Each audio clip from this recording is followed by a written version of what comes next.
के लइका देहिया तोहार धूरा धूरा कदी बसंत के लइका देहिया तोहार धूरा धूरा कदी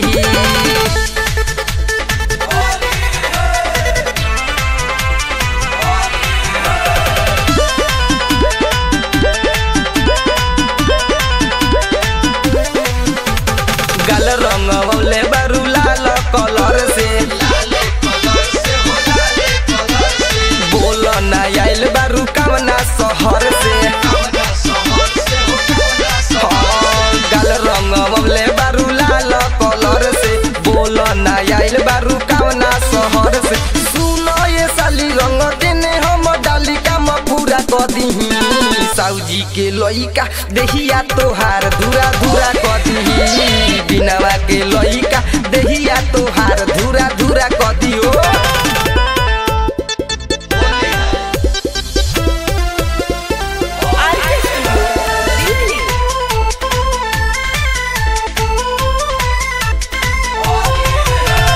शशिकांत सने ही रंग छोड़ दी है डाल के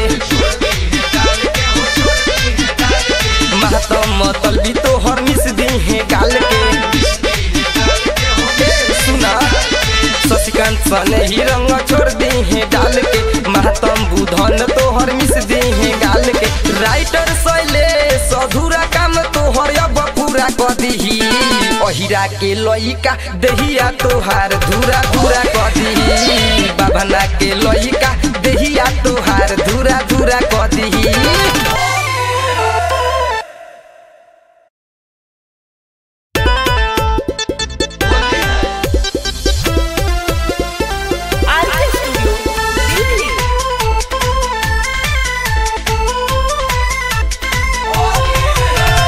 होली में आइल बारू सुनो ये साली मन पूरा कदी होली में आइल बारू सुनो ये साली मन पूरा कदी मुरा के लइका देहिया तोहार धूरा धूरा कदी बसंत के लइका देहिया तोहार धूरा धूरा कदी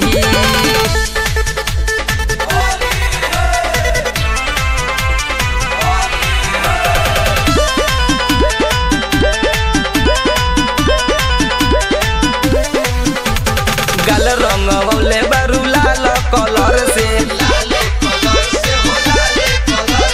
बोल ना आइल बारू कवना शहर से